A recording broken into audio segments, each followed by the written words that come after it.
Good morning, everybody. This is Eddie with Keller Williams Realty, and today we're going to be talking about 3 phrases to avoid when selling your own home.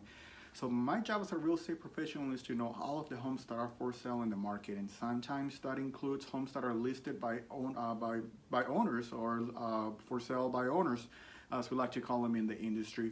And unfortunately, I keep coming across these phrases that, to be honest, it's a little bit of a turn off to a lot of buyers.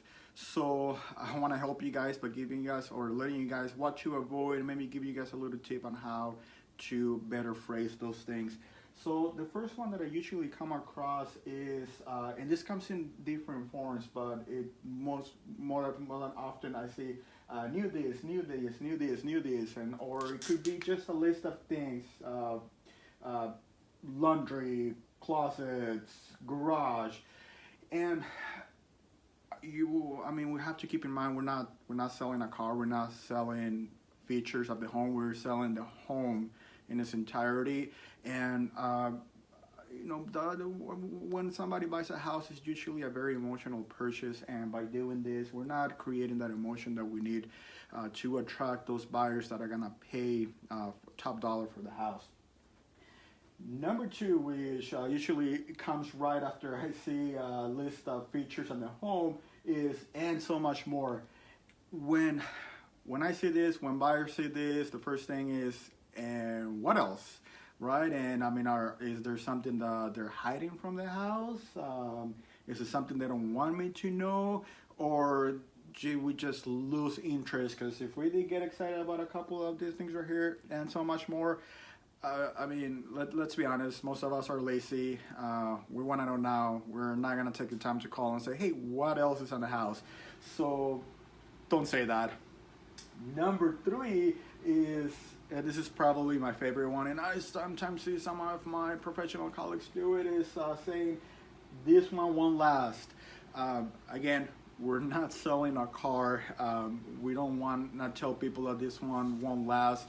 There's a couple of things that are gonna happen when we see that. Is number 1, we may not want to be in a competition. So if you say this one is not gonna last, I'm just gonna go to look to the next one, because I don't want to be pressured to buy something. That's not gonna make me pick up the phone and ask like, "Hey, dude, is the house still available?" It turns out that it's not, and then I'm disappointed. So I'm just gonna skip it. And I know that we're trying to create that urgency, but it's just lazy. So might be thinking, "Okay, Eddie, you just told me 3 things that not to say, and now I'm looking at my ad, and now I have nothing to say. So what do I say?" So I'm gonna come back to the point that buying a home is a very, very emotional time of our lives. It's stressful. It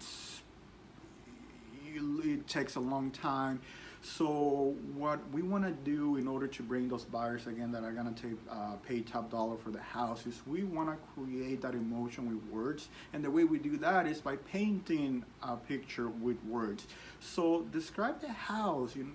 What do you feel when you walk in the house, or when you're outside the house, when you're driving through the neighborhood? Definitely tell them what's included in the kitchen, but don't give them a list of things that are in the kitchen.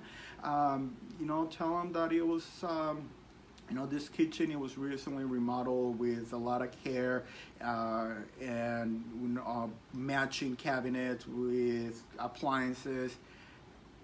There's so many more ways to do to bring those emotions, and not have somebody skip over the house. If you need help writing an ad, if you need help selling your house, feel free to give me a call, and I'm always available to help anybody with any of the problems, even if it's just free advice. Please call me. I'm here to help. My phone number is 925-922-4173. And if you know anyone that can use my services, please give me a call with their name and the phone number. I am never too busy for any of your referrals, and I will take great care of them. Hope everybody's having a wonderful Monday so far, and everybody has a great week.